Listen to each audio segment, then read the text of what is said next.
buntag ni Miggy. May buntag. Sa may ato ang ikakuan sa may damgo nimo. Kanang damgo ko nga about man to sa patay. Oo. Then ako mga nakulit duha ka kauban din nakasulod sila og white. White niya. Pagkapila ka minutes kay nakakita ko sa kuan sa Santo Niño. Ako ni ano din na isa ka tawo nga sige siya pang recruit niya ang marapit siya lain siya binuuhan.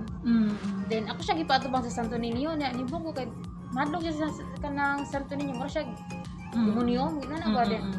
First time na ko tong nagdamgo gina nato. Then sa pila ka days murag ikatulo na ron nga kana ako mga damgo kay mga linog nga ana bitaw. Pati education siya. Then mo to siya gabi ang akong damgo nga ako sa Santo Niño ba nakita na ko siya. Si ang imuhang damgo si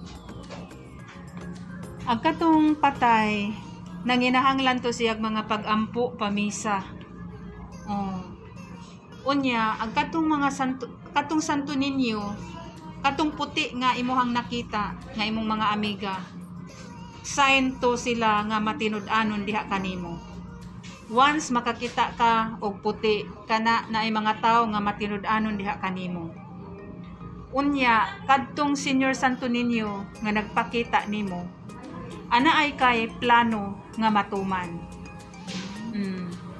Unya kadtong mga nag-recruit nimo nga mga tao kuan to sila ana ay mga maayong ana ay dili maayong balita. Mao nay hubad sa imuhang damgo chi diha sa Gaisano Country Mall Ladies Department. God bless, Che. Salamat. God bless. Shout out ko ni Maritzo Acero diha sa Laguna.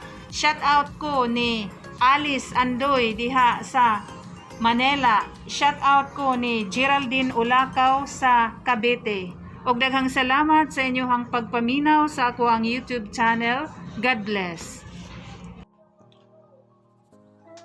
Miggy, palihog kog hubad sa ako ang damgo.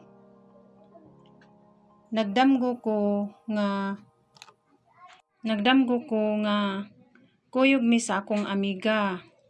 Niingon akong amiga nga adto ta sa balay.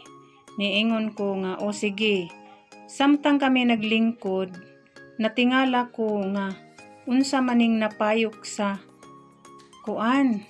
Punuan sa haligi, mao to nga akong gihikap. Pagtan-aw nako, gipang-anay ang mga haligi sa ilahang balay. Unya, mao tumigi nakamata ko, palihog kog hubad.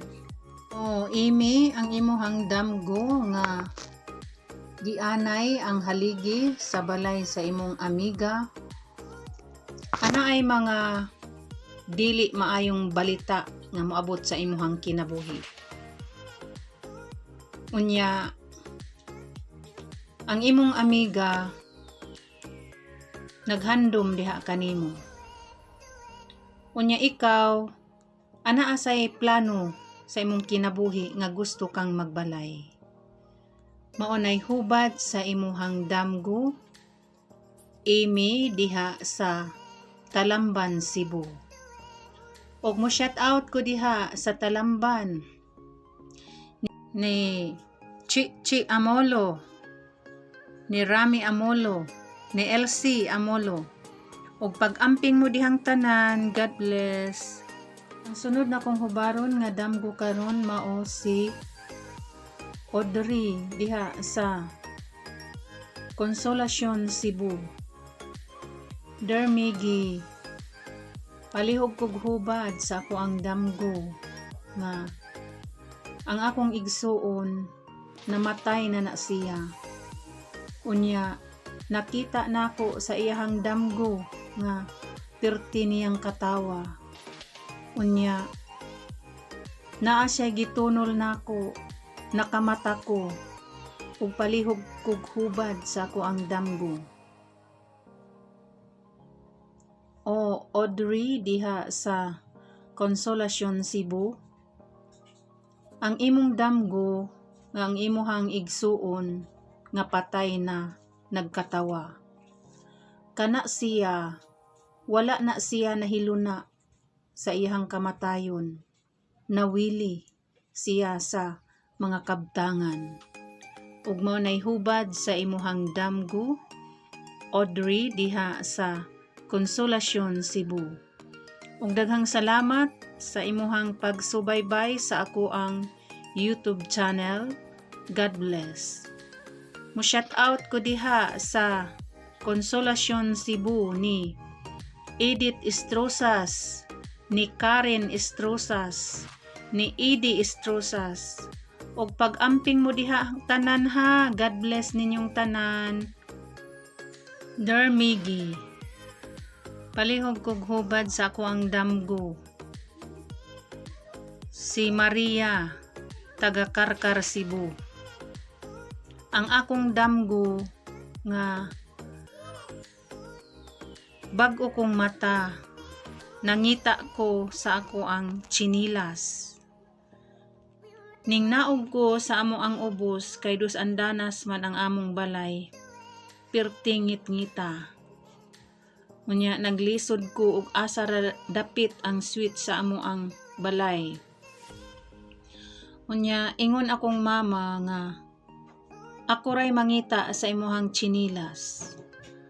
Mao to gitunol sa ako ang mama ang akong chinilas. Maunay damgo na ko migi, palihog kog hubad. O Maria diha sa Karkar, Cebu.